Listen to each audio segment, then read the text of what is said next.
Hello, Vincent Carroll speaking. There's nobody looking at this video that doesn't have spleen chi deficiency, because all of us have spleen chi deficiency. You can never have enough of it.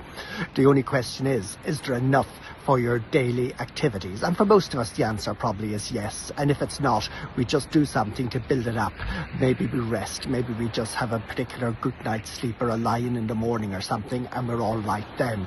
But at what level does it drop down where you're able to say, well, actually the kidney is involved now?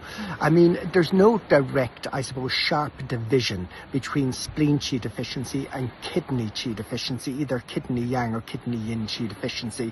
That's something you drift down into, and it might take a while before you can be confirmed within your kidney deficiency. And different acupuncturists probably have different sets of observations and different, I suppose, criteria for deciding whether a person is yin, whether a person has dropped down to kidney level. A lot of us hover around kidney deficiency without being actually kidney deficient. I'm not talking about pre-heaven essence. I'm talking about those of us who work our way through our spleen and now are beginning to work our way through our kidney. And again, there's probably very few people looking in that haven't been in that particular position at some stage or other in our life. So it's a matter of rescuing our kidney, but also tonifying up our spleen as well, not to quite get down to kidney level. I often say to students, I often give them what I think is a lovely example. Supposing if you're studying very hard, studying for your acupuncture exams, and you are using up your spleen chi, and you're working very hard at your job, and in the evening you're studying. Now, just supposing if you take the notes down, say at almost midnight, and you start to read through them, and you know, it's very hard to stick the stuff in your mind. It's very hard to transfer the information off the page into your mind, into your brain, but at least you try. I mean, you do your best, but by the time you've reached the bottom sentence of the page, the top sentence is now gone because your brain is saturated. You just can't take anything more in. But you know what? At least you've tried. Now, just supposing if in a week after that, if you just look at the notes and say, I'm too tired, I'll do it tomorrow. And of course, tomorrow never comes. That is when kidney has kicked in, because the motivation to do something, even the impossible, is no longer with you. The motivation, the drive, the incentive, the desire to actually do something, either physical or mental, isn't there. Supposing if you're at work, and supposing if your employer, maybe a HSE or whatever, offers you a training scheme, it might be a weekend away, or it might be even a day away, but it's a break from your normal routine. Most of us would probably say, yeah, that's great, I'm going to do that.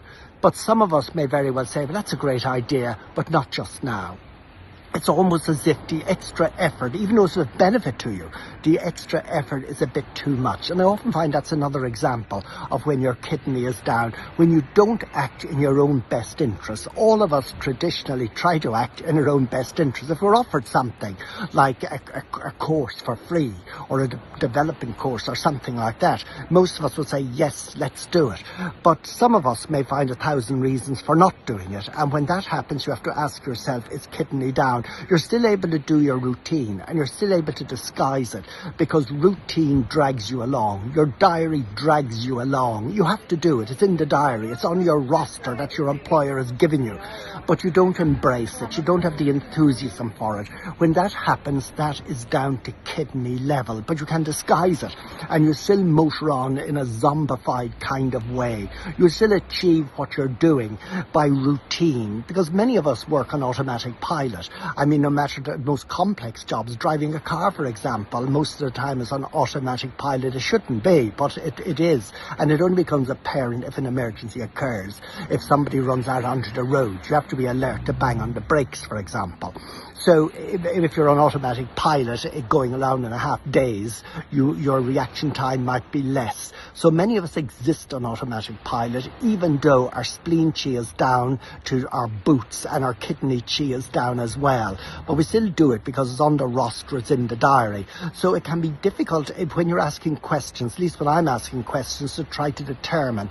I try to ask questions where a person might be placed out of their routine.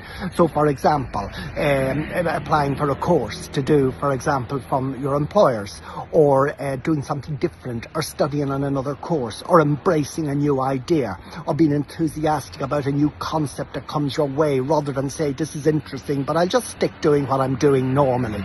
Because when that happens, you lack the enthusiasm to embrace. And that to me is a sign of kidney being down. Now, eventually it'll drop into a very obvious pattern of kidney yang deficiency or kidney yin deficiency, but I'm not talking about that now, and I've already covered that in one or two of the earlier videos.